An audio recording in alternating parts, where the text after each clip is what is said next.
is SMNI News Channel. Truth that matters.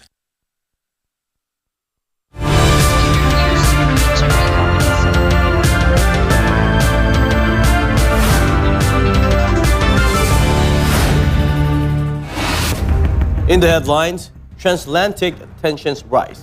European foreign ministers appear divided on how to respond to President Trump's renewed interest in Greenland, an issue that could test NATO unity and draw pushback from allies who say the Arctic territory is not for sale.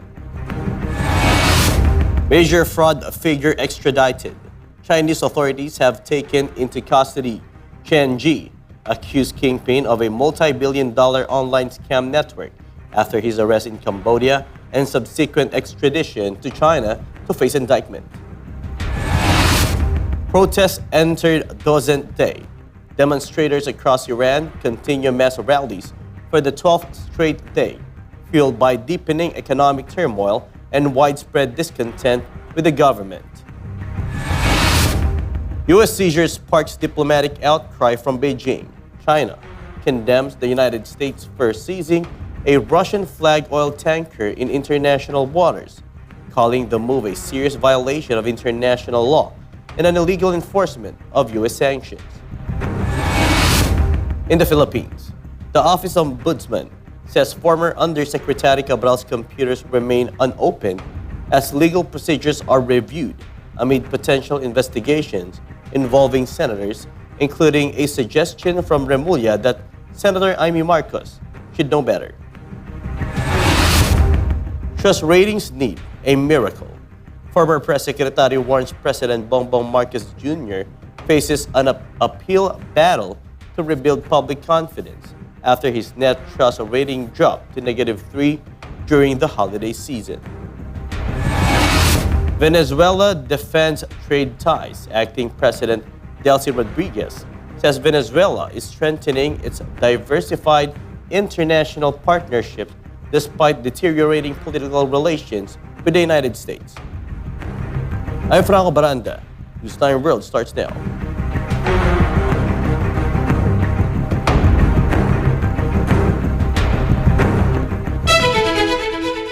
Venezuela's acting President Delcy Rodriguez is defending the country's expanding international partnerships, even as political relations with the United States continue to deteriorate.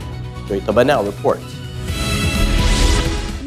Acting President Delcy Rodriguez described the current state of U.S.-Venezuela relations as a stain in the two countries' shared history. In a televised meeting with the Board of Directors of the National Assembly, Rodriguez acknowledged that, despite political tensions, the United States remains a major destination for Venezuelan exports. Hay ahorita mucho maniqueísmo sobre las relaciones Venezuela-Estados Unidos. Lo primero que debo decir es que hay una mancha en nuestras relaciones que nunca había ocurrido en nuestra historia. Pero también hay que resaltar que no es extraordinario ni irregular las relaciones, por ejemplo, económicos, comerciales entre los Estados Unidos y Venezuela. El 71% de las exportaciones venezolanas está concentrado en 8 países. Y de ese 71%, el 27%, el destino es los Estados Unidos de Norteamérica.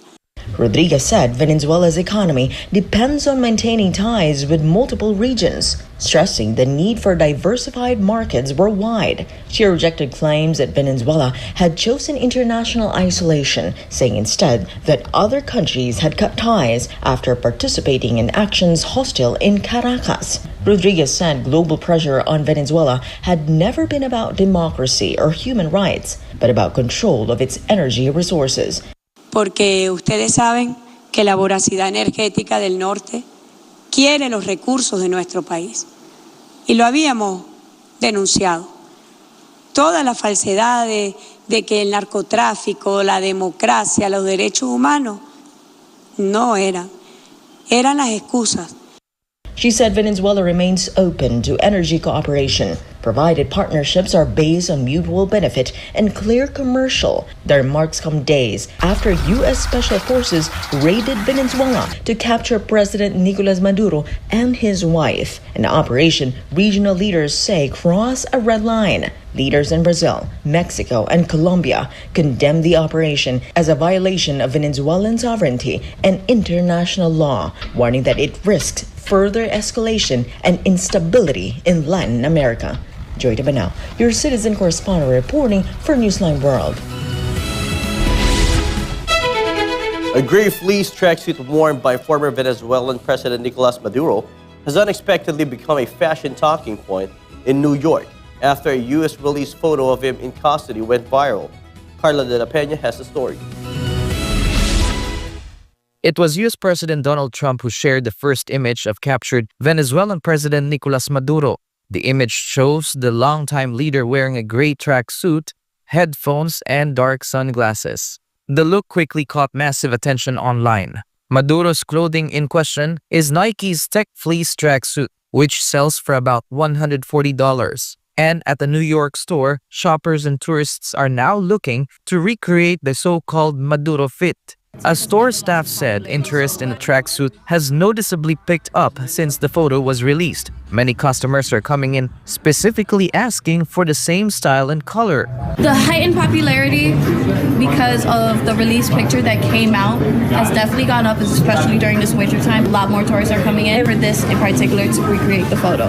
The viral fashion moment comes amid serious international fallout. The U.S. military operation that led to Maduro's capture has drawn condemnation from several Latin American countries, as well as Russia and China.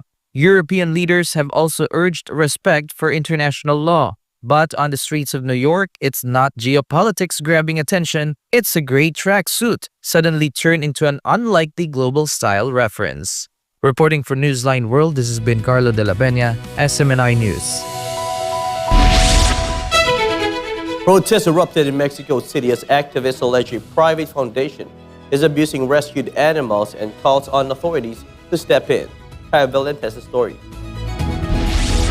Activists at a Franciscan animal shelter in Mexico City are protesting what they call abuses by the Hagenbeck y de la Lama Foundation, raising concerns over the treatment and fate of rescued animals.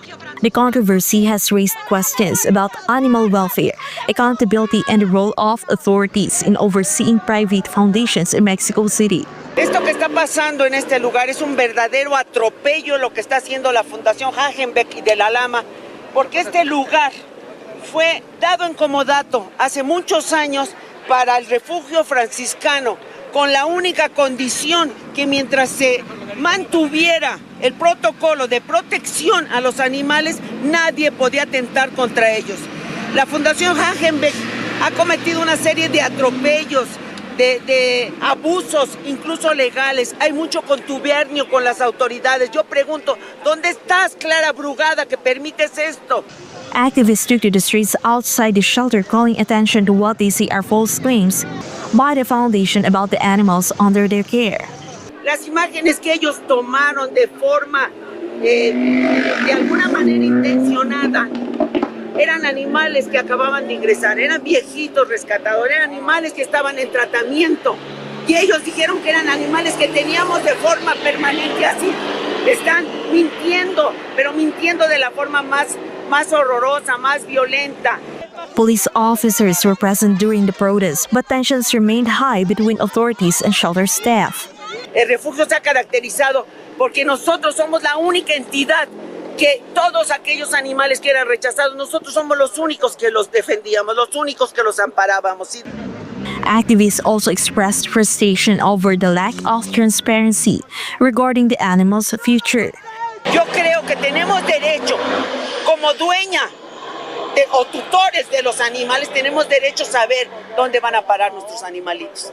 Ellos, después de toda esta vorágine de ideas, de discusiones, de acorralamiento, porque no le puedo llamar otra forma, todas estas policías que en vez de estar defendiendo a la ciudadanía, vienen y nos tratan como si fuéramos delincuentes.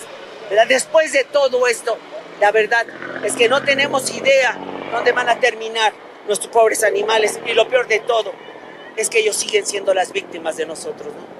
Reporting for Newsline World, Kai Villan, SMNA News. Up next, the Philippines Office of the Ombudsman says former Undersecretary Cabral's computers remain unopened as legal procedures are reviewed amid potential investigations involving senators, including a suggestion from Remulla that Senator Amy Marcos should know better. And trust ratings need a miracle. Former Press Secretary warns President Bongbong Marcos Jr. faces an uphill battle to rebuild public confidence after his net trust rating dropped to -3 during the holiday season. More news when Newsline World returns.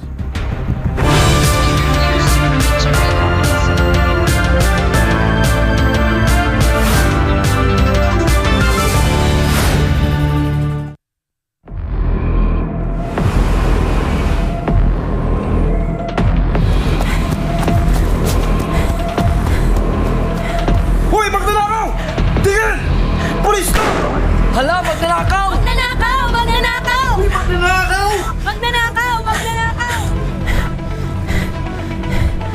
Ano kayang gagawin ko?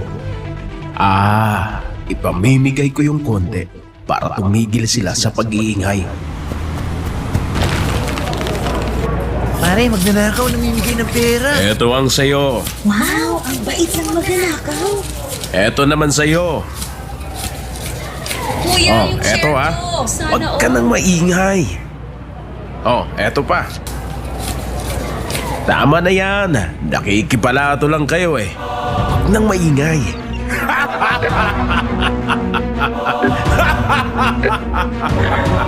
Di ba? Konti lang pinamigay ko. Mabait na ako. Tahimik na sila. Easy. Ngayon, pwede ko na tong suluhin. Masaya ang mga tao, pero tama po ba ito? Di po ba ang nakikinabang sa magnanakaw ay kasabwat ng magnanakaw? Ikaw, kinukonsenti mo ba ang legal na korupsyon?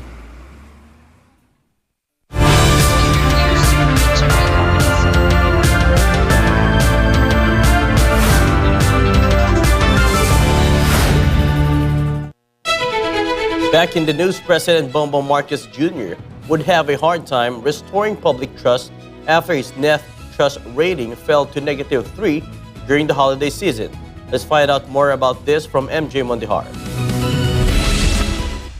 Philippine President Bongbong Marcos Jr.'s net trust ratings dropped before the end of 2025. The president scored -3% in a fourth quarter survey done by the social weather stations or SWS. Entering 2026, the administration is back at the negative side again. This time, when Philippine peso hit a new all-time low against the US dollar on Wednesday, January 8. It closed at 59 pesos 35 centavos per dollar, down to over 14 cents from Tuesday, January 7. The new all-time low of the peso exchange rate means more expensive imported goods, higher inflation, and heavier expenses for ordinary Filipinos. In an interview with SMNA News, former Press Secretary Attorney Trixie Cruz Angeles said the administration's ratings are expected to decline further. Yung kahinaan ng peso sa dolyar, it's only going to get worse. And sabay makakatulong para mapaangat po ang trust rating ng presidente? Ma'am, -3. Right now, ang problema kasi dun sa yung problema when it is trust, pag nawawala yung trust, ang tagal mong bawiin yan. According to Cruz Angeles, it is clear that the Filipino public's trust in Marcos Jr. and the direction of his administration is severely eroding. The loss of trust ay accumulation yan ng iba't ibang mga action on the part of the president or on the executive. Paano tayo maniniwala sa isang presidenteng nangako na hindi niya kinikilala ang jurisdiction ng ICC pero tinurn over niya si Rodrigo Duterte doon? Paano tayo maniniwala sa Pangulo na nangako ng 20 pesos na bigas pero sinusubsidize natin kaya nakakabenta sila ng 20 pesos na bigas pero heavily subsidized, meaning tayo pa rin ang nagbabayad kung bakit naging 20 pesos yon, and it's only offered to a few people. Because of negative trust ratings, the former press secretary sees the public doubting the results of investigations into anomalies in flood control projects. Can the president still recover his ratings? Cruz Angeles says it would take a miracle. Paano tayo magtitiwala sa isang Pangulo na nagyabang ng 5,500 flood control projects pero as it turns out, yung mga proyekto na yon are mere fronts para dun sa korupsyon ng ilang mga kasama niya sa kanyang administrasyon.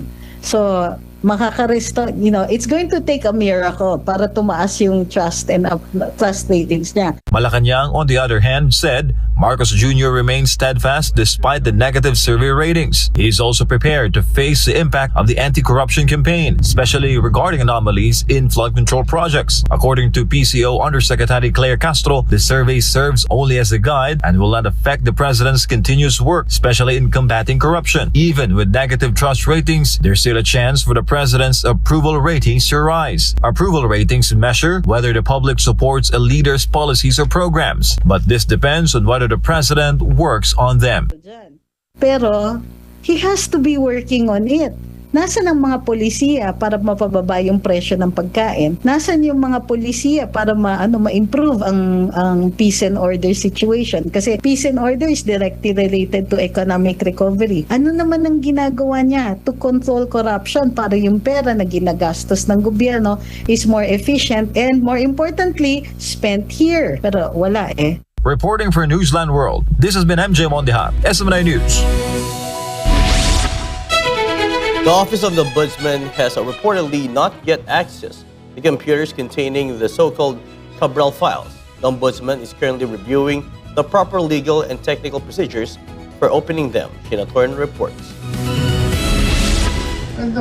Ombudsman Jesus Crispin Rimulya himself confirmed that after the Department of Public Works and Highways turned over the computers of the late Undersecretary Maria Catarina Cabral to their office, they have yet to be opened. According to the Ombudsman, the devices remain untouched as they continue to study the proper procedures, especially since they contain the so-called Cabral files. They want to ensure that no legal issues arise from the process of opening them, which is why Rimulya intends to consult with the DPWH and the Commission on Audit. Gusto mo authenticated yan. Sino dapat ang umarap para buksan mo yan? So binubuo namin yan. At mag-uusap-usap kami sa isang linggo, ay baka magkita kami ni Secretary Vince sa Monday at pag-uusapan namin yung proseso na gusto namin. At siguro, ako usapin ko na rin si Commissioner Cordoba ng COA para at least may mga agencies na dapat nakatingin. He noted that it is extremely risky to release documents that have not yet been verified, especially if they came from a deceased individual. He cited the documents currently held by Batangas 1st District Congressman Leandro Leviste as an example. Walang pwede magpatunay niya kundi yung computer mismo na nakawak namin. At walang pwede magsabi na yung kanila ang tunay, iba hindi tunay. But the question remains, is Rimulya open to authenticating or verifying the documents held by Leviste alongside the computer of Yusek Cabral currently in the Ombudsman's possession in the name of transparency? Authenticate for what? And who's having it authenticated for what purpose? Are they prosecutors? Are they investigators? Who wants it? Now, for what purpose nga? For what purpose? Anong saan proseso gagamitin? Kasi kung ito yung aid of publicity, huwag na natin pag-usapan. Ang mahalaga, may katuturan yung pinag-uusapan. Meanwhile, Rimulya responded to Senator Amy Marcos' statement, claiming she has information that by January 15, cases will be filed in court against Senators Jinggoy Estrada, Joel Villanueva, and former Senator Bong Revilla. Buti siya, alam niya ako, hindi ko alam. So there's no truth to that, sir? Ako pala, saan gagaling? Finally, Rimulya confirmed that the Ombudsman's fact-finding investigation continues against personalities allegedly involved in the anomalies, including the so-called contractors. In addition, the Department of Justice is proceeding with a preliminary investigation concerning the aforementioned senators. It is possible that more names will be added to the list of those facing preliminary investigation regarding the anomalies. Yung tatlo muna, pero parang meron pang-apat na tinitingnan namin at pang-lima, pero yung isa senador, yung isa hindi na senador. As of now, only Sara Discaya, the owner of St. Gerard Construction, and a few of DPWH officials are currently behind bars. It can be recalled that the government failed to deliver on its earlier promise that by the end of 2025, a big fish or high-ranking politicians involved in corruption would already be imprisoned. Forgotten for my beloved Philippines. This has been Sheena Torno, SMNI News. Jose Maria College Foundation Incorporated College of Law in Davao City posted an impressive 92.59% pass rate for first-time takers in the 2025 bar examinations. Its overall pass rate stood at 82.35%, well above the national average of 48.98% reported by the Supreme Court. Marian Ambrosio reports. The whole country, particularly those who took the exams together with their loved ones, the law schools and students, and the whole legal community, awaited the results of the 2025 bar examinations. And among these is the Jose Maria College Foundation Incorporated College of Law in Davao City.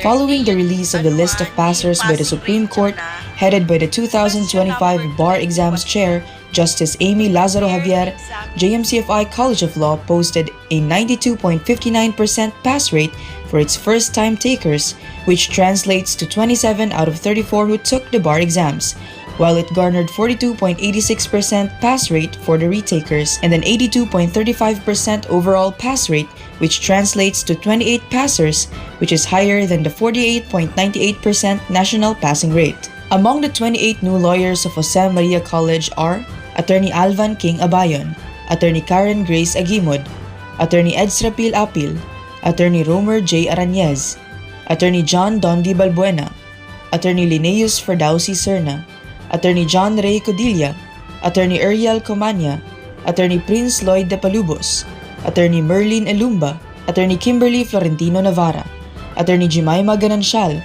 Attorney Rosalita Gomez, Attorney Divina Gracia Hinlo, Attorney Gerardo Jr. Tihamero, Attorney Evangeline Jose, Attorney Kenneth Claire Ladera, Attorney Chari Joy Castillon Maglente, Attorney Ana Lu Maipa, Attorney Samantha Joy Milana, Attorney Joy Montecalvo, Attorney Raihana May Musa, Attorney Janine Luis May Nanyaria, Attorney Lori May Nueva España, Attorney Jesseline Pastor Enoch, Attorney Diane Aubrey Salcedo, Attorney Gary Samonte, and Attorney Ermeline Tampus. Aside from this, the JMCFI College of Law is also among the top law schools with 11 to 50 first-time examinees nationwide at rank 5.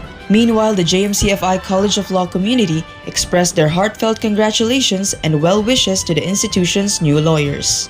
First of all, I was very overwhelmed, Niha, and then I'm very satisfied with the results right now because it's at around 92%, more or less for the first-time takers. So as part of the bar operations for this year, we were there when they started their mock bar examinations until we helped them through the preparations for the upcoming bar for that particular year. And now we've seen all those that we helped along the way are now what we call attorneys. It is such a blessing to see and witness the raw reactions of the people, especially the admin people. And for us first years, it's very encouraging kaayo na magpadayon. Yay! Congratulations, guys! Congrats! Sa akoan naman, it's very grounding and it feels so real na parang it gives us the motivation na we should take good care of the foundations, and it's like the feeling is I'm in the right school actually. So congrats JMC, 92% is actually high. So Arya JMC. Arya. Moreover, JMCFI President Dr. Jose Maria Gonzalez also expressed his gratitude to the institution's founding president, Reverend Dr. Pastor Apollo C. Kibuloy, for his unwavering support to the school's endeavors, especially to the College of Law. Congratulations to everyone, to our faculty, to the dean, the vice dean, and those who supported this group in taking the bar exam. This is actually the evidence we are looking for. The founding president made it sure that we deliver the assured, consistent, quality education. This is the evidence, and we cannot deny that JMCFI is on the right track, following actually the standard of the founding president, Pastor Apollo C. Kibuloy. Well, We are grateful actually to our founding president for the full support, Pastor Apollo Sikibuloy. This is really the honor that we want to give to you, Pastor. JMCFI College of Law Assistant Dean Attorney Resi Angeli Rizada Nolasco also expressed her warmest greetings to the bar passers and heartfelt gratitude to the JMCFI community, administration, and to the founding president, Pastor Apollo Sikibuloy, for the unwavering support to the College of Law. Well, when I first learned that the JMCFI College of Law achieved that remarkable 92.59% pass rate and top 5 nationwide ranking for first-time takers, my first reaction really was, what a blessing. Because this batch has been through a lot. They in fact started their last year in law school outside of the campus because of the siege. But, the students really soldiered on through that academic year. So this particular batch really has a lot of stories to tell. It's a story of an outcome of faith, hard work, discipline, and countless unseen sacrifices of our graduates and now new lawyers. Of course, this particular success is not for the lawyers alone, but of course we thank the leadership of Dean Israeli Totorion, the dedication of our faculty members, even the lawyers and the professors who helped me with the MACPAR exams and the advancement evaluations. Thank you all so much for your hard work also and dedication, your rigor, your patience, and your refusal as well to lower the standards. I'd also like to acknowledge our law school staff and those who have helped the College of Law. We'd also like to thank and acknowledge our JMCFI administration for your utmost support, and we do hope that we continue to be supported in the coming years. We'd like to thank as well, above all, the founding president of JMCFI College of Law, Reverend Dr. Pastor Apollo Sikibuloy. Pastor, we now have 28 new lawyers, and I really do hope that this news brings you much joy today. Again, we will always thank you for the vision, the faith, the support, and this particular journey. We are always grateful for you have believed in our law students, in the kind of legal education that is always rooted in service, in discipline, and compassion. So this milestone is a fulfillment, of your vision. So maraming salamat, Pastor. And once more, congratulations to our 28 new lawyers. I do hope that you all carry your name, your school, and your calling with honor. It can be remembered that JMCFI College of Law's pioneering batch of 2020 to 2021 also made a historic 100% pass rate in the bar examinations with exemplary passers. To date, Jose Maria College Foundation Incorporated has proudly produced a total of 131 lawyers. Marian Ambrosio, your citizen correspondent, reporting for Newsline World. When we come back, major fraud figure extradited Chinese authorities have taken into custody Chen Zhi, accused kingpin of a multi-billion-dollar online scam network, after his arrest in Cambodia and subsequent extradition to China to face indictment. And protests enter dozen-day demonstrators across Iran continue mass rallies for the 12th straight day, fueled by deepening economic turmoil and widespread discontent with the government. Stay tuned, more news will return.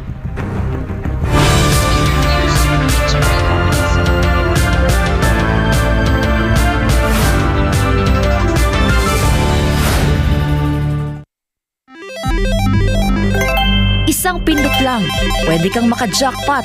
Mukhang masaya at easy money lang. Sa murang halaga, pwede ka na tumaya sa online gambling at e-casino apps. Mayroong sabong, slot machines, mahjong, poker at iba pa. Kailangan mo lang ng smartphone, e-wallet at internet. Pero ang aliw na ito, unti-unting nagiging bitag para sa mga Pilipino. Lalo na kung ang paborito mong artista o influencer ang mukha ng app. Mas madaling makaengganyo, diba? Parang safe naman kasi may kilalang mukha. Pero sa likod ng ngiti, sugal pa rin ang itinutulak. At syempre, mas madali ring itago ang pagkakas pagkalulong sa bisyong ito. Walang pisikal na kasino o pasugalan, walang kaharap, walang accountability, kaya't mas lumalala ang adiksyon. Dagdag pa rito, maraming online gambling apps at walang regulasyon.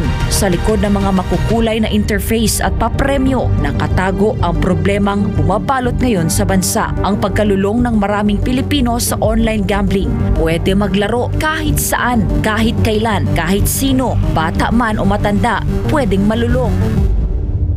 Ayon sa mga eksperto, ang pagkakalulong sa online gambling ay nagdudulot ng matinding stress at anxiety, pagkakabaon sa utang, pagkawasak ng pamilya, pagkawala ng tiwala sa sarili. At tulad ng ibang bisyo, may mga senyales ito tulad ng hindi makapagpigil kahit walang pera, palihim na tumataya, pagpapabaya sa trabaho, pamilya o sarili. Sa bawat taya, may mga taong tunay na kumikita, mga malalaking negosyante at investors na negosyo ang bisyo ng masa. Para sa kanila, perang pumapasok lang ito, pero para sa ordinaryong Pilipino, kabuhayan at relasyon ang nauubos. At ang masakit, tila matagal itong nahayaan. Hindi ito naging prioridad ng mga nakaupo sa taas hanggang sa sobrang lumala at halos naapektuhan na ang buong komunidad. Ngayon, sa dami ng nalulong at sa laki ng pinsalang naidulot, saka palalong umugong ang mga panukalang batas para higpitan ng online gambling, gaya ng pagbabawal sa paggamit ng e-wallets para tumaya,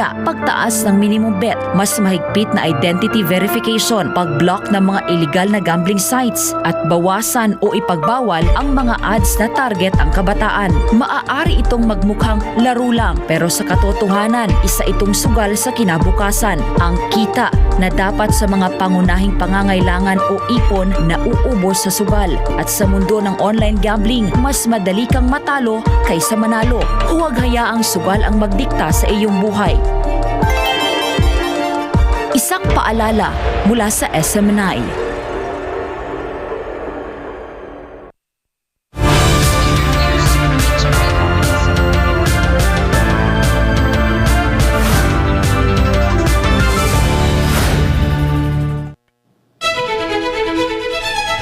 Chinese authorities have taken into custody Chen Zhi, a tycoon accused of leading a sprawling international online scam network after he was arrested in Cambodia and extradited to China.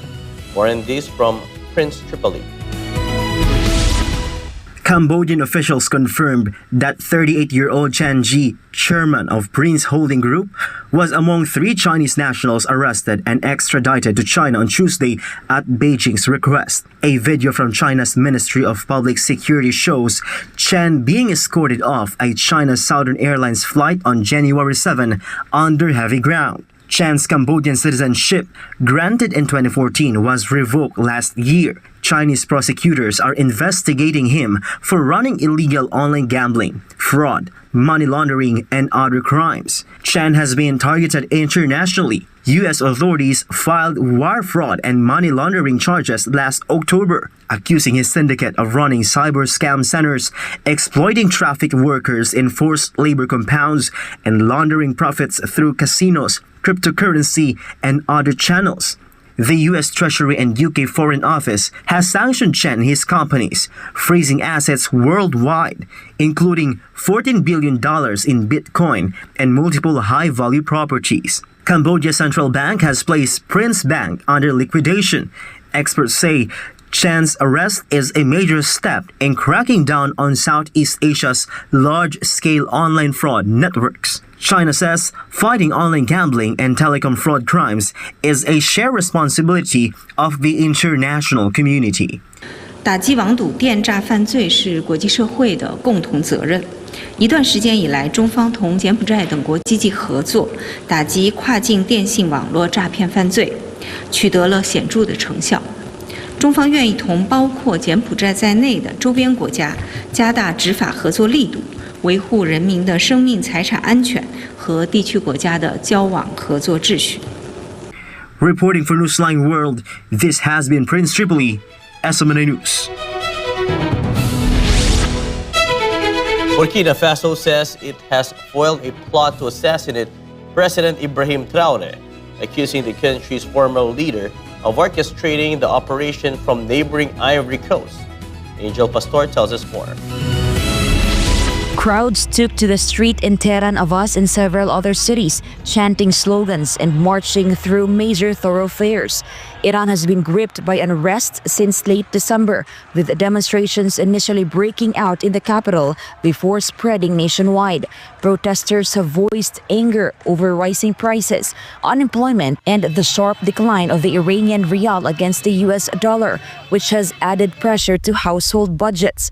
Authorities say security forces have acted firmly against what they describe as rioters.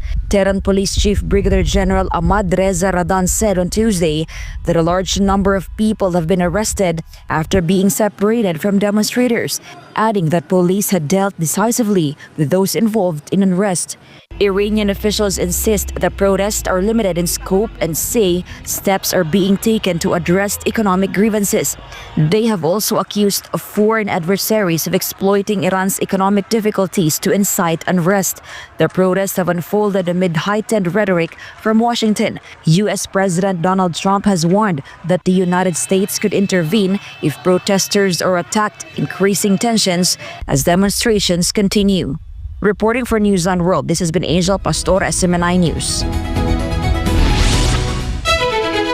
Less than 24 hours after an Immigration and Customs Enforcement or ICE agent shot and killed a woman in Minnesota, U.S. Vice President J.D. Vance stood up for the agent involved, saying that the incident should be a political test ahead of the midterm elections. Almar Fasuelo reports. U.S. Vice President J.D. Vance strongly defended the ICE agent involved in a fatal shooting in Minneapolis, pushing back against criticism from local officials and media coverage surrounding the incident. Authorities have identified the victim as Renee Good, 37 years old, a U.S. citizen who recently relocated to the Twin Cities from Kansas City. City officials say she was acting in the role of a legal observer during a federal law enforcement operation when the incident occurred. Vance says the federal officer who shot and killed Good during an ICE operation in Minnesota was acting in self-defense and is protected under federal law. If you have a federal law enforcement official engaging in federal law enforcement action, that's a federal issue. That guy is protected by absolute immunity. He was doing his job. The unprecedented thing is the idea that a local official can actually prosecute a federal official with absolute immunity. I've never seen anything like that. It would get tossed out by a judge. So what I'd like Minnesota to focus on is the real issue that they're encouraging people. Minneapolis officials are encouraging people to commit violence against ICE officials. It's ridiculous. Addressing questions about the woman who was killed, Vance rejected claims that she was engaged in a peaceful protest, insisting she posed a direct threat to the officer. Ramming an ICE officer with your car, that's what justifies being shot. It's not a good thing, by the way, but when you force somebody to engage in self-defense, it's almost a preposterous question. I'm not saying that funding some of this stuff justifies capital punishment. Nobody would suggest that. The reason this woman is dead is because she tried to ram somebody with her car, and that guy acted in self-defense. Vance said the incident was tragic, but argued responsibility lay with the woman's actions, not the officer's response. What I am certain of is that she violated the law. What I am certain of is that that officer had every reason to think that he was under very serious threat for injury or in fact, his life. What I'm certain of is that she accelerated in a way where she ran into the guy. I don't know what was in her heart and what was in her head, but I know that she violated the law, and I know that officer was acting in self-defense. He acknowledged that debate over the woman's intent was legitimate, but condemned what he described as media narratives portraying the shooting as murder. What's not reasonable is for so many of you to plaster all over the media that this was an innocent woman and that the ICE agent committed murder, which is what many of you have said explicitly and some of you have said implicitly. That's what I have an objection to. The shooting remains under review as protests and political tensions continue in Minneapolis. Reporting for Newsline World, Almar Forzuelo, SMNI News. The Department of Agriculture has lifted the ban on suspension on rice importation. The arrival of imported rice is anticipated this month, which is expected to help lower market prices. Here's the full report from Sheena Torno. The Department of Agriculture has admitted to recording a slight increase in rice prices based on their latest monitoring.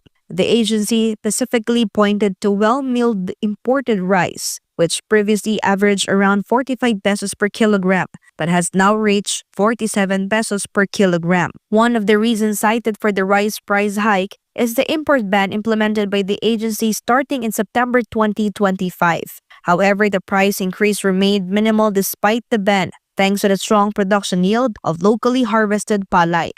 At ang malaking nagawa nun, napatunayan natin na, di ba, kahit walang imported na bigas, walang talagang mabilisan na pagtaas. Ibig sabihin, yung pumapasok na bigas is beyond what the country needs. Based on Department of Agriculture's data, imported rice entering the country reached 3.37 million metric tons in 2025, significantly lower than 4.81 million metric tons recorded in 2024. Meanwhile, the Department of Agriculture expects rice prices to gradually decrease following the lifting of the importation ban, although the impact may not be immediately felt in the market. Ngayon pa lang halos magdadatingan. Naglabas na ng guidelines ng BPI. Effective January 1, nag-start na uli yung importation.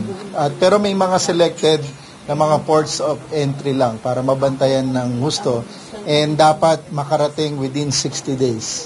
Finally, the Department of Agriculture assured that there will be no price surge in rice despite the reimposed tariff increase on imported agricultural products, which has now risen to 25% from the previous 20%. For God and for my beloved Philippines, this has been Sheena Torno, SMNI News.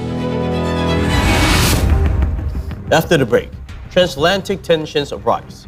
European foreign ministers appear divided on how to respond to President Trump's renewed interest in Greenland, an issue that could test NATO unity and draw pushback from allies who say the Arctic territory is not for sale.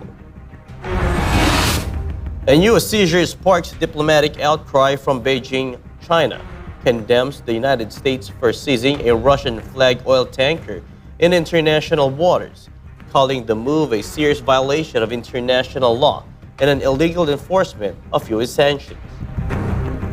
We'll be back after the break.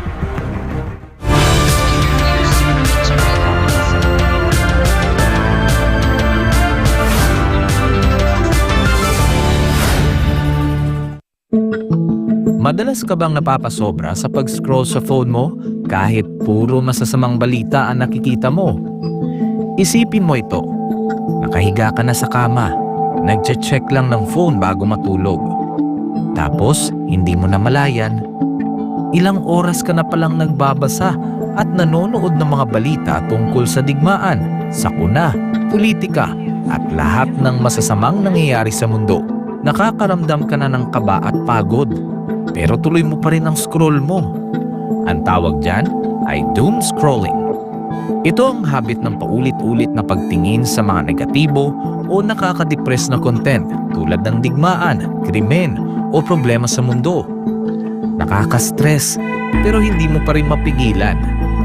Ayon sa isang pag-aaral ng Texas Tech University, ang sobrang konsumo ng masasamang balita ay nauugnay sa pagtaas ng stress, anxiety at pisikal na sintomas gaya ng pagkapagod at sakit ng ulo.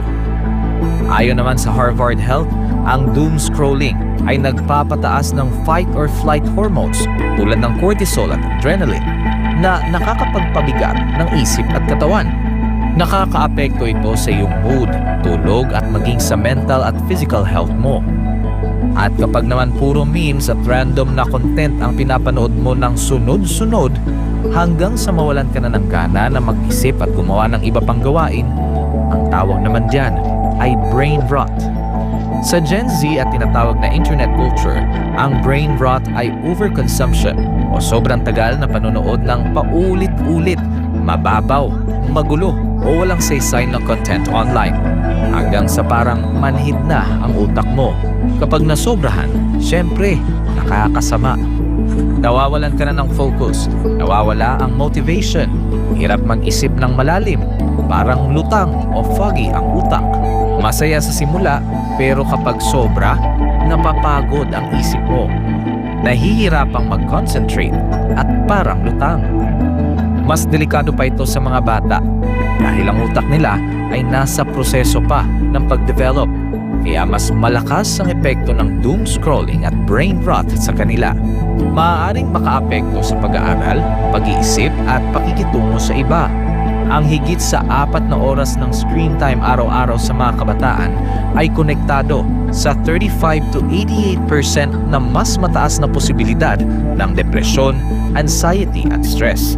Base ito sa isang malawakang pag-aaral sa Brazil. Kaya, maging balanse. Magpahinga sa screen, magbasa, makipagkwentuhan, magdasal, maging present lagi. Alagaan ang iyong isipan. Kung anong itinatanim sa isipan mo, yun ang lalago.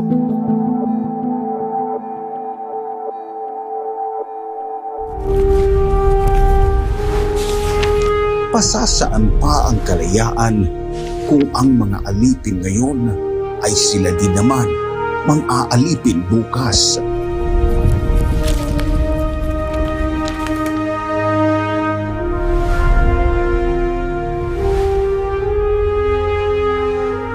Ibigin mo ang iyong bayan ng sunod kay Bathala sa iyong kapurihan at higit sa lahat sa iyong sarili.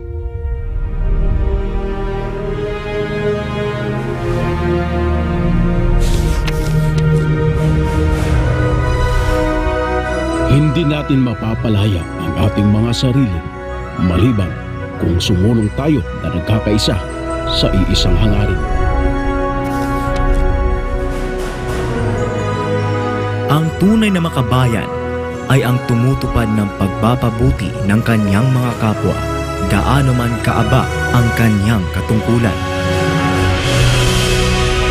Naway magsilbing paalala ang kanilang mga salita upang lalo nating mahalin at tapat na paglingkuran ang minamahal nating inang bayan.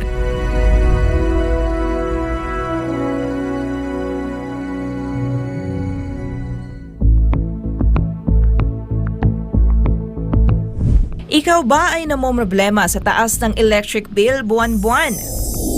Huwag mag-alala, narito ang ilang paraan upang makatipid sa kuryente. Patayin ang mga ilaw at appliances kapag hindi ginagamit. Sa halip ay gumamit ng natural na liwanag upang makatipid sa kuryente. Tanggalin sa saksakan ang mga appliances kung hindi ginagamit. Iwasan ang paggamit ng maraming appliances ng sabay-sabay. Gumamit ng LED bulbs. Ito ay mas tipid sa kuryente kumpara sa mga incandescent at fluorescent bulbs. Regular na linisin ang mga appliances tulad ng electric fan, aircon vents at refrigerator. Magkaroon ng tagdang araw sa isang linggo sa pamamalansya at paglalaba. Gumamit ng energy-efficient appliances. Tandaan, maging wais sa paggamit ng kuryente upang makatipid para mas gumaan ang buhay. Ang paalalang ito ay hatid sa inyo ng SMNI.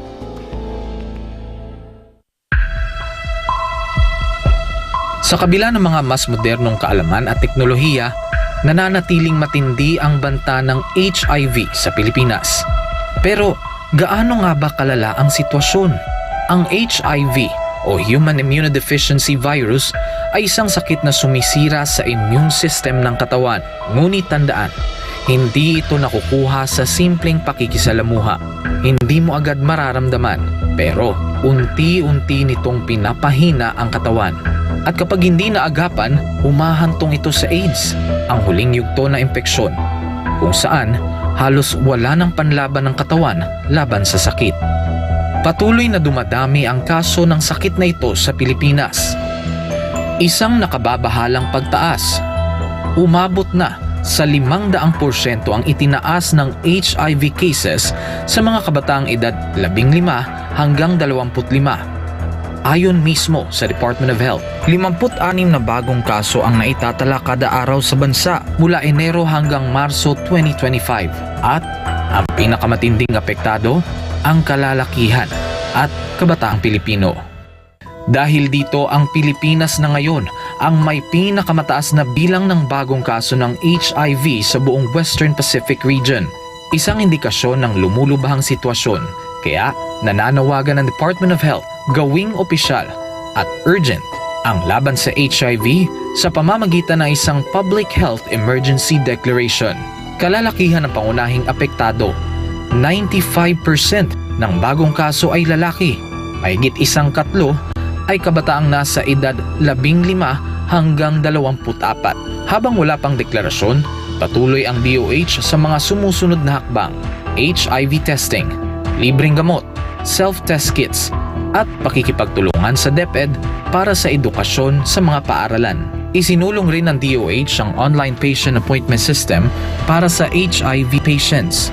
Layunin nitong gawing mas madali at mas personal ang pag-access sa libreng gamutan at konsultasyon.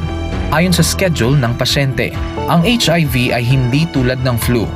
Hindi ito basta naipapasa sa hangin.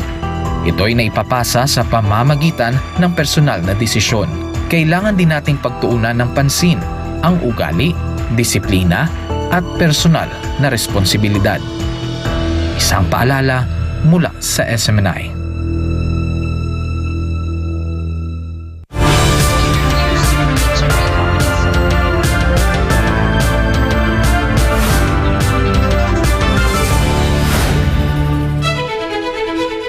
European foreign ministers have appeared divided over how to respond to U.S. President Donald Trump's renewed interest in Greenland during talks held alongside India's foreign minister in Europe. Jean Domingo reports. At a joint press conference, France Foreign Minister Jean-Noel Barrot made it clear that Greenland is off limits to the United States. In Greenland, and as the Danish Prime Minister said, Greenland is not for sale. Greenland is not for the taking. Long gone are the times where you could buy or sell Louisiana. He stressed that Denmark could count on the solidarity of European nations, citing a joint statement by European leaders reaffirming Greenland's status. Germany struck a more procedural tone. Foreign Minister Johan Wadefull said Greenland's future must be decided by Greenlanders and the Kingdom of Denmark, in line with international law. He added that issues of sovereignty, territorial integrity, and security should be discussed with NATO frameworks, welcoming U.S. Secretary of State Marco Rubio's willingness to engage with Denmark. It is clear that it falls to Greenlanders to determine their own fate, as well as to the Kingdom of Denmark. In keeping with the principles of the UN Charter, sovereignty, territorial integrity, and the inviolability of borders. And all of these aspects of the article need to be discussed within the NATO Council. And I am pleased that our counterpart, Marco Rubio, announced his wish to discuss this with the Danish government. That would be very useful. The meeting also touched on the future of NATO after President Donald Trump suggested the alliance may no longer serve U.S. interests. Barrot said Europe had begun considering how to defend its interests should they come under threat. Wadefull, however, described NATO as the most important military alliance in the world. The comments followed remarks by White House Press Secretary Karen Leavitt, who refused to rule out the United States taking Greenland by force, while confirming that buying the territory was under discussion. All options are always on the table for President Trump as he examines what's in the best interests of the United States. But I will just say that the president's first option always has been diplomacy. And I would point out that the acquisition of Greenland by the United States is not a new idea. This is something that presidents dating back to the 1800s have said is advantageous for America's national security. Trump has repeatedly said the United States needs Greenland for national security reasons. European leaders have responded with a unified message, saying decisions concerning Denmark and Greenland rest with them alone. Meanwhile, the gathering also marked India's first participation in the Weimar Triangle alongside France, Germany, and Poland, with Indian Foreign Minister Subramaniam Jaishankar calling Europe-India relations poised to grow. Reporting for Newsline World, this has been Jean Domingo, SM9 News. China has condemned the United States for seizing a Russian-flagged oil tanker in international waters, calling the move a serious violation of international law and accusing Washington of enforcing illegal unilateral sanctions. Fatima Nazil tells us more. China's foreign ministry on Thursday said the United States has no legal authority to detain foreign vessels in international waters. Spokesperson Mao Ning accused Washington of using unilateral sanctions to justify actions that violate international law and the UN Charter. 美方在公海海域随意扣押他国船只，严重违反国际法。中方一贯反对缺乏国际法依据、未经联合国安理会授权的非法单边制裁，反对任何违反联合国宪章宗旨和原则、侵犯别国主权、安全的行为。Mao said China's opposition to the seizure would not affect its cooperation with Russia, stressing that Beijing's economic trade and energy ties with Moscow are normal relations not directed against any third party. 中方一贯反对非法的单边制裁，中俄之间的正常经贸、能源合作不针对第三方，也不应当受到干扰和影响。She also criticized what she described as the politicization of sanctions enforcement and the selective application of international law, including in relation to U.S. actions involving Venezuela. Mao said China opposes interference in other countries' internal affairs under the pretext of human rights. 中方一贯反对将人权问题政治化、工具化，反对对国际法合则用、不合则弃。反对以人权为借口干涉他国内政。中方坚定支持委内瑞拉维护主权安全和正当权益，坚定支持各国根据自身国情选择人权发展道路。Mao reiterated that China supports multilateralism and the authority of international law and backs countries choosing their own paths of development based on national conditions. The United States has described the seized vessel as a stateless, sanctioned shadow fleet tanker. Russia's foreign ministry has condemned the seizure as illegal, calling it a gross violation of maritime law. Washington said it also seized another oil tanker in a separate operation near the Caribbean earlier this week. Reporting for Newsline World, this is Valdivina Gracia, SMNA News. 8 vehicles believed to be owned by or linked to former Ako Bicol Party List Representative Zaldico and his wife were seized by authorities. This report. The seizure followed an operation conducted by the Bureau of Customs, the Philippine National Police Highway Patrol Group, and the Southern Police District and the Independent Commission for Infrastructure at the parking lot of a condominium in Bonifacio Global City, Taguig City on Thursday night. The luxury vehicles are suspected to have been illegally imported into the country, prompting authorities to issue warrant of seizure and detention. 8 of the luxury vehicles were temporarily brought to the ICI due to the lack of available storage space at customs, while vehicles not covered by the search warrant were taken to the Highway Patrol Group as they are suspected to have violations. Among the luxury vehicles recovered during the operations were Rolls-Royce, Lexus, and a Cadillac Escalade with an estimated value of millions of pesos.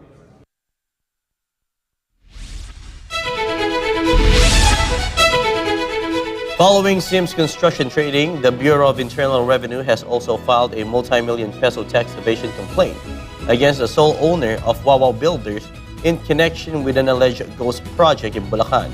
The Tax Bureau is pursuing nearly 50 million pesos in unpaid taxes due to the owner's alleged tax deficiencies from the first and second quarter of 2024. Kai Villan reports. The Bureau of Internal Revenue has filed a tax evasion complaint exceeding 50 million pesos before the Department of Justice against the owner of Wawaw Builders in connection with an alleged ghost flood control project in Malolo City, Bulacan. Wawaw Builders reportedly held a contract for the construction of a riverbank protection structure in Barangay Kaingin worth 77.20 million pesos. Records show that the company collected 72 million pesos, but based on the Tax Bureau's investigation, the project, which was declared 100% complete, turned out to be a ghost project. According to BIR Commissioner Charlito Martin Mendoza, the declared deductions and operation costs in the owner's tax returns for a non-existent project provide sufficient grounds for the filing of the complaint. He was given a contract to do a flood control project, a river infrastructure protection in Bulacan in 2024. he received the money, but no flood control project was actually made. So it's a ghost project. And then when he filed his returns, he declared costs for the alleged construction of the project. But since wala naman pong proyektong ginawa, so yung mga dineclare niya doon ng mga deductions, operating costs, are fictitious, inexistent. It can be recalled that before Wawa Builders, the Bureau first filed million peso tax evasion charges against the Discayas and Sims Construction Trading, owned by Sally Santos. However, until now, the DOJ has yet to file these cases in court. Wala pa po, ongoing pa po ang preliminary investigation. Sila naman ho ang magdidetermine kung may probable cause to file the information in court. Meanwhile, the BIR assured that even the senators and congressmen implicated in the flood control projects are not off the hook, and they themselves are currently being investigated by the BIR for the possible filing of complaints. Lahat po ng personalities na involved, ongoing po ang investigation namin. We just have to make sure na maliwanag ang batayan natin pag nag-file tayo ng kaso. To date, the BIR has filed a total of 13 complaints in connection with anomalous flood control projects with an estimated total tax deficiency of 8.92 billion pesos. Reporting for Newsline World, Kai Villan, SMNA News.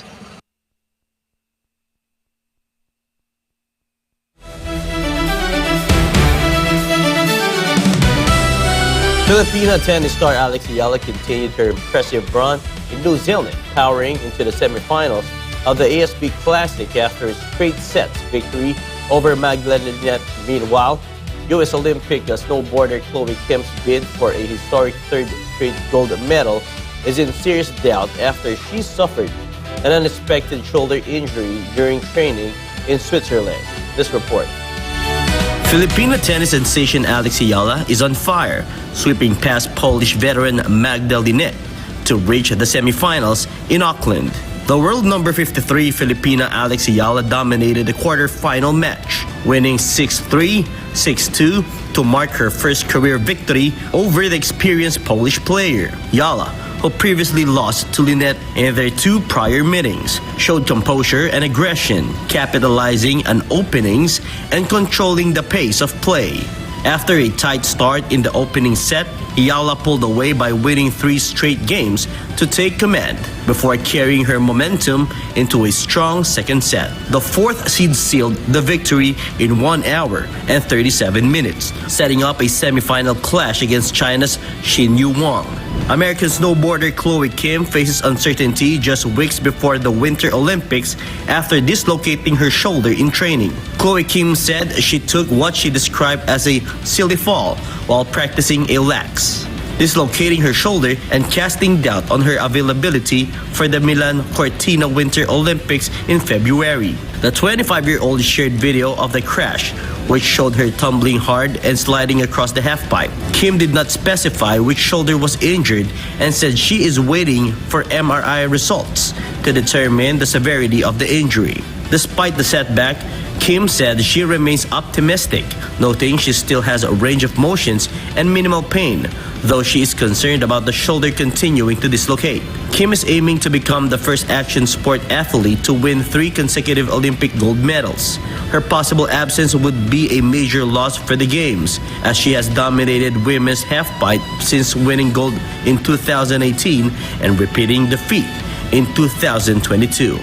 With Olympic qualifying set for February 11 and the Lax Open scheduled for next weekend, Kim's Olympic hopes now hinge on her recovery and medical clearance.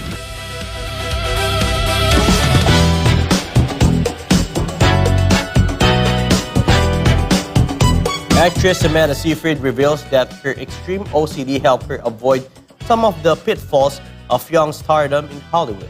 Meanwhile, Kat Burns, the star of Celebrity Traders, has opened up about her breast reduction surgery in a candid social media post. Blake Ann has all the buzz. Actress Amanda Seyfried says her struggles with obsessive-compulsive disorder helped keep her grounded during her early years in Hollywood. The 40-year-old actress revealed she was diagnosed with extreme obsessive-compulsive disorder at the age of 19. In a candid interview, Seyfried said her condition made her cautious about indulging in some of the vices that other young stars often explored.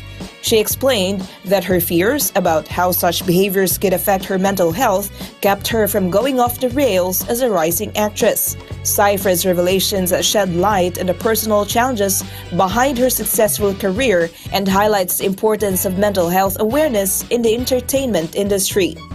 Singer-songwriter Kat Burns has opened up her decision to undergo breast reduction surgery in a heartfelt social media post. The 25-year-old artist rose to national attention last autumn as a standout contestant on Celebrity Traitors, reaching near the end of the competition and creating several memorable moments along the way. Burns has also been open about her personal experiences with ADHD and autism, sharing how navigating the world with these conditions has shaped her life. Her candidness in the show reportedly inspired co-star Kate Garraway to explore her own diagnosis, highlighting the impact of honesty about mental health and neurodiversity in the public eye. And that's all for now. I'm Blake Ann, bringing you the latest showbiz.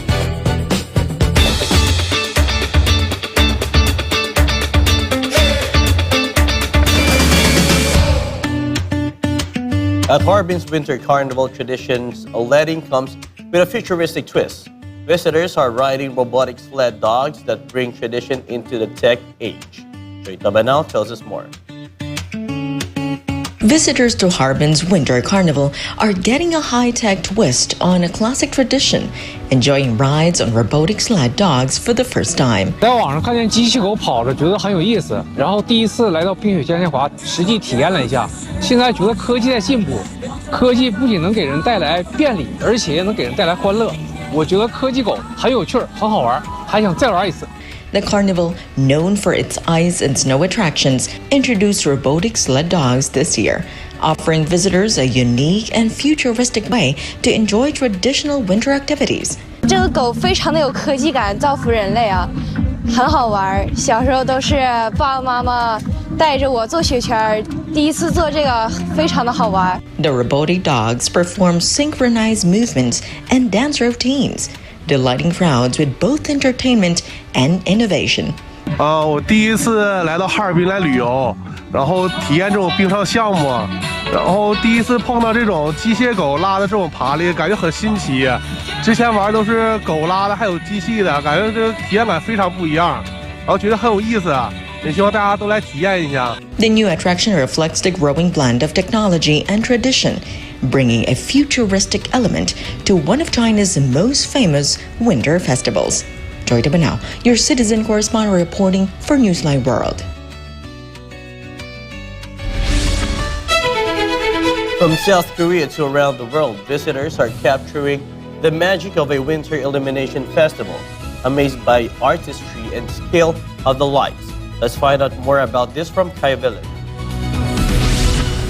Visitors from around the world are marveling at the dazzling illuminations on display at a popular winter light festival, with many capturing colorful sights on camera. It's an amazing place, and it has all this the lights, all the work done. I mean, how it's done is amazing. But no, it's just it's really cold for us here. We're not used to it. But other than that, it was. Yeah, it's fantastic. I mean, great work here. Festival goers are taking in elaborate light displays and intricate installations, enjoying the spectacle despite the chilly weather. Every 5 meters, we're just taking pictures of everything, basically. So yeah, we went to other places, but this was a really nice place to see, and especially at night. Originally, we are from Austria, so we don't have this kind of stuff. It's really a unique experience with this kind of lights and the night. It's really beautiful. Organizers say the festival aims to offer both local residents and international tourists a magical winter experience blending art, technology, and culture. Reporting for Newsline World, Kai Villan, SMNA News. And before we end, may be inspired with the words of the sun.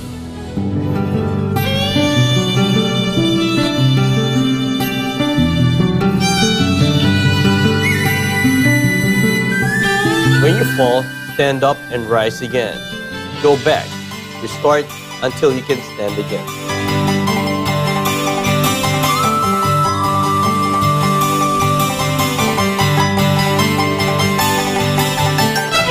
And that's all for this edition of Newsline World.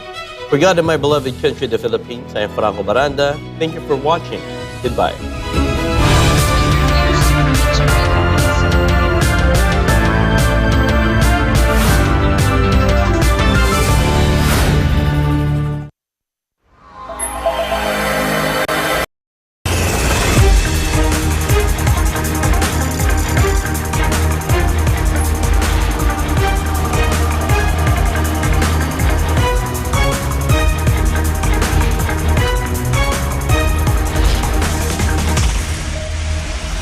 This is SMNI News Channel. Truth that matters.